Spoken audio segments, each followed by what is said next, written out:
नमस्कार बंधुगण आपण मानव एक दुखद कथा जबलपुर केस रे माँ पुआ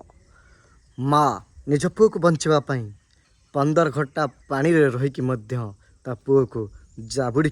रखिला एवं जितेबले 15 घंटा पर पानी बाहर माँ ता पुओ को छाड़नी माँ पाखे लाइफ जैकेट थी माँ ता पुओ को जाबुड़ी रखी